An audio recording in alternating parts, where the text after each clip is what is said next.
When grocery prices rise, it doesn't always feel dramatic at first. There's no single moment where everything suddenly becomes impossible. Instead, it happens slowly. One item costs a little more than last time, then another, then another. Eventually, you realize that the same groceries you used to rely on no longer fit comfortably into your budget. And that realization can feel heavy, especially when you're just trying to feed your family night after night without stress. This video isn't about perfection. It isn't about eating a certain way. And it's definitely not about pretending that budgeting is easy. It's about learning how to work with what you have, making thoughtful choices at the store, and building meals that stretch further than you expect. Because even when money is tight, food doesn't have to feel scarce. For centuries, the Amish have fed large families on a fraction of what most households spend today. No shortcuts, no packaged food, just smart cooking. These 30 Amish kitchen tricks quietly save thousands, and once you hear them, you'll wonder why no one ever taught you this.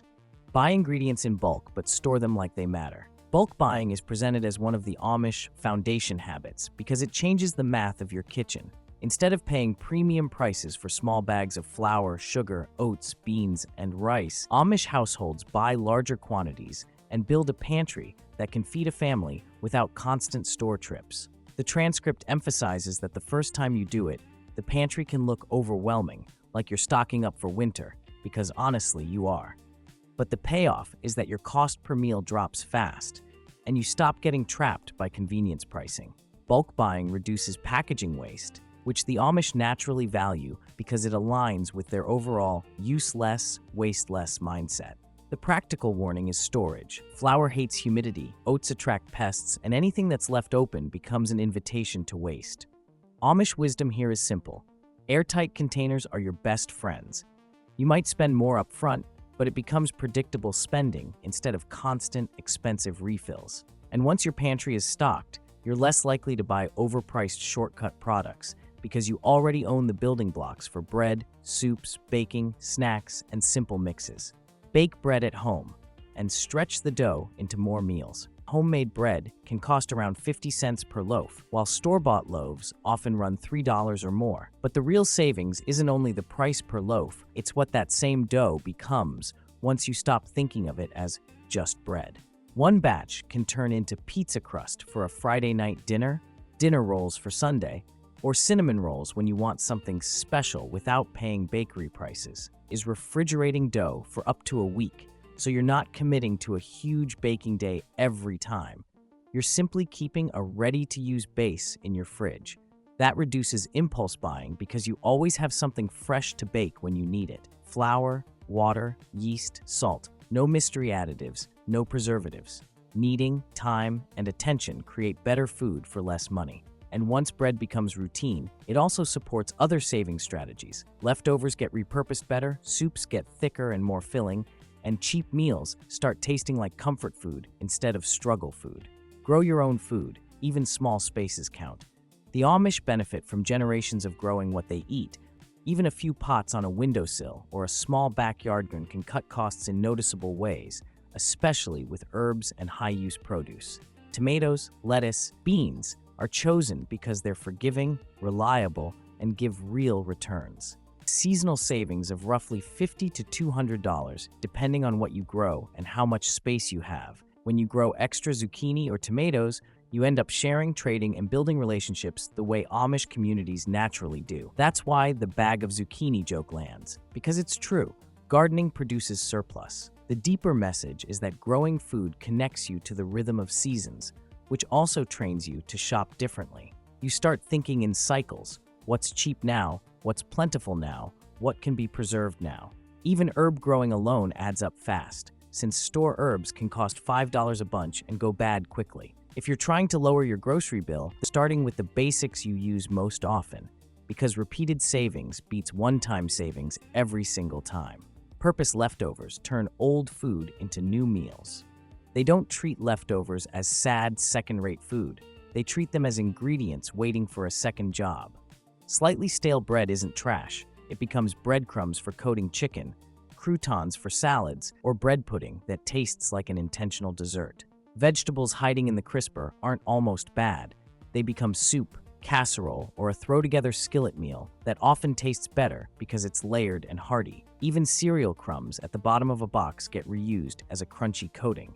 The bigger mindset shift is learning to see scraps as value still inside. Meat scraps become stock, get chopped into dumplings, or enrich a pot of soup so you don't need expensive broth or extra meat. This is where the Amish waste not, want not philosophy becomes practical, not as a slogan, but as a daily habit that reduces grocery trips and stretches what you already paid for. Best savings come when you stop throwing away the edges, because the edges add up. A few slices of bread, a handful of vegetables, a carcass from a roast. Those are the things that quietly become money in the trash if you don't repurpose them. Canning, freezing, and preserving capture cheap seasonal food for later. Buying or harvesting produce when it's cheap and at peak ripeness, then using it when winter prices spike. For beginners, I'd recommend starting simple with pickles or applesauce because early success matters. A single apple tree can produce enough fruit for dozens of jars, and those jars could cost $5 each if purchased as store products. Even if you don't have trees, the principle holds: buy produce when it's abundant, preserve it, and stop paying premium prices later. It also reassures people who feel intimidated. Freezing is a valid alternative. Chop extra vegetables and freeze them for soups, stews, and stir-fries so nothing gets wasted. Preservation is presented as a double win. You save money and preserve nutrition because you're storing food at its best point, not after it's traveled across countries and sat in storage. Opening canned peaches in January feels like opening sunshine. That kind of satisfaction keeps people consistent, which is why the Amish keep doing it generation after generation. Skip prepackaged mixes, make your own basics once, and save forever. Convenience products quietly drain budgets because they're selling you ingredients you already own, just pre-mixed and marked up. Pancake mix as the perfect example. Flour, sugar, and leavening agents sold for $6 because it's in a box. The Amish mindset is basically, why pay extra for someone else to stir your dry ingredients? Products that feel cheap in the moment but become expensive because you buy them repeatedly. Amish-style solution is to write down a few core mixes and keep them in your kitchen, either as recipes in a notebook or as jars of pre-mixed dry ingredients. That way, you still get convenience, just without the markup. Want sweeter pancakes? Add sugar.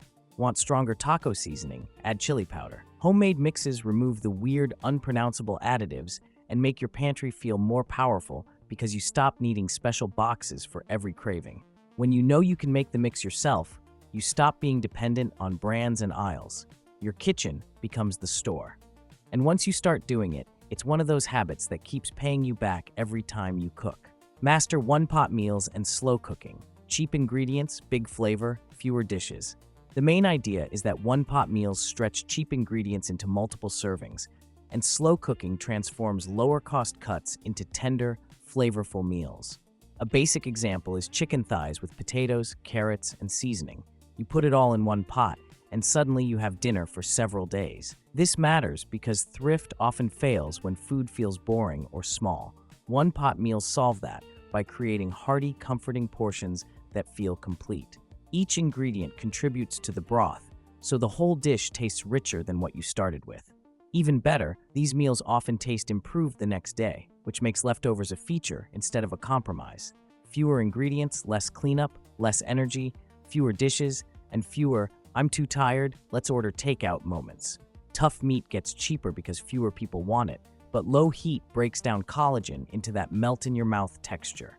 Meanwhile, herbs infuse better, sauces deepen, and vegetables become sweeter. The Amish message isn't cook fancy, it's cook smart. When you learn how to turn humble food into satisfying food, your grocery budget stops feeling like a punishment and starts feeling like a system you can win. Make your own dairy, yogurt, butter, cheese, and even coffee creamer. Yogurt is presented as the easiest entry, milk plus a spoonful of existing yogurt as a starter. From there, the savings stack quickly because store yogurt is expensive relative to how much you can make from 1 gallon of milk. Gallon can become roughly 8 cups of yogurt, saving around $15 compared to store versions. Even flavored coffee creamer gets an Amish-style upgrade. Milk, vanilla extract, and sweetener, saving about $5 a week if you're someone who buys creamer regularly. No preservatives, no artificial flavors, just simple ingredients. Once you realize you can produce staples like yogurt and butter at home, you stop feeling like the store controls your routine. And when you spread homemade butter on toast or scoop your own yogurt onto fruit, it makes frugal feel rich instead of restrictive, which is the kind of mindset shift that actually sticks. Ditch single-use items and lean into barter. Save money and reduce constant rebuying. Paper towels, plastic bags, plastic wrap, foil. Items you buy over and over without noticing how much they cost annually. Amish households avoid this because they treat materials as reusable by default. Cloth napkins replace paper napkins. That's a powerful idea because it turns junk into household value. Swapping sandwich bags for glass jars or silicone bags and using beeswax wraps instead of plastic wrap. Pay more up front, but those items pay you back within months because you stop buying disposable replacements. When you build exchange and reuse into your life, your kitchen stops being isolated. You stop buying every solution because you can trade, share, and stretch resources together the way Amish communities have always done. Save energy and ditch gadget dependency. Old school efficiency beats modern waste. Amish families save money not only by what they cook, but by how they use resources while cooking. Manual tools like hand-crank mixers and food mills aren't just cute vintage. They last longer than electric versions and don't add to electricity bills. Cooking multiple dishes in the oven at once because the oven uses the same energy whether you bake one casserole or 3. Stovetop reheating can use less energy than a microwave when warming multiple servings. There's also a budget logic to manual grinders and mills. A $20 tool can save you money long-term by letting you make breadcrumbs, seasonings, or flour variations without buying specialized packaged products. Modern kitchens often overflow with single-purpose appliances that end up collecting dust, while Amish kitchens stay simple and functional. Don't let gadgets become a substitute for skill or planning. Invest in a few versatile tools, maintain them, and focus on techniques that make ingredients go farther. When you stop trying to solve every meal with a purchase, your spending naturally drops. Meal planning, batch cooking, seasonal eating, and fix it, don't replace it. The Amish system that keeps savings consistent. Planning around what's already in your pantry and what's in season reduces grocery spending and cuts waste dramatically. Seasonal eating becomes a major savings lever because in-season produce can be up to 70% cheaper than out-of-season versions, and it tastes better too. Batch cooking then locks in the advantage. When you cook bigger portions, you reduce energy use, dishwashing, and the number of times you need to start from scratch. That's pure Amish efficiency. Nothing wasted, everything reused. Finally, it adds a mindset that extends beyond food. Fix tools instead of replacing them. Repairing wobbly handles and broken items saves hundreds each year and builds self-reliance. The Amish approach is basically buy once, maintain, repair, reuse, plan, preserve, and cook with intention. When you combine these habits, your grocery bill shrinks not because you try harder, but because your kitchen stops leaking money in small, constant ways. Homemade snacks, energy bars, and ice cream make treats cheap without losing joy. This section tackles a major reason budgets collapse. Snacks and little extras that don't feel expensive until they add up. Once you taste homemade pretzels or homemade snacks, store versions feel like a downgrade, and that taste difference helps keep people committed. Homemade snacks can save $5 per serving compared to store-bought convenient snack packs, and DIY energy bars can cost about 25 cents each instead of $2. If you eat one bar daily, save hundreds per year. Homemade snacks are healthier because you eliminate unpronounceable additives and control sugar and salt. Homemade ice cream without a machine, either hand crank style or using a salt and ice bag method. That turns dessert into an activity, not just a purchase. People don't want a budget that feels like deprivation. Amish-style frugality works because it still includes comfort and treats, just made at home. When you can create snacks and desserts from basic pantry staples, you remove the constant impulse buy pressure. It becomes easier to say no at the store because you know you can make something better at home for a fraction of the cost. What the Amish remind us isn't that food should be cheap, it's that food should be respected. Every loaf of bread, every jar of leftovers, every simple meal cooked with intention is money saved and waste avoided. You don't need to change everything overnight. Start with one habit. Bake one loaf. Save one leftover. fix one thing instead of replacing it. Over time, those small choices add up to a kitchen that works for you instead of draining you. If this video helped you see food and your grocery budget a little differently, take what works, leave what doesn't, and build a system that fits your life. Because good food doesn't come from spending more. It comes from care, patience, and common sense. If you found value in this, save the video or share it with someone who's trying to stretch their grocery budget too. These ideas only matter if they get passed on,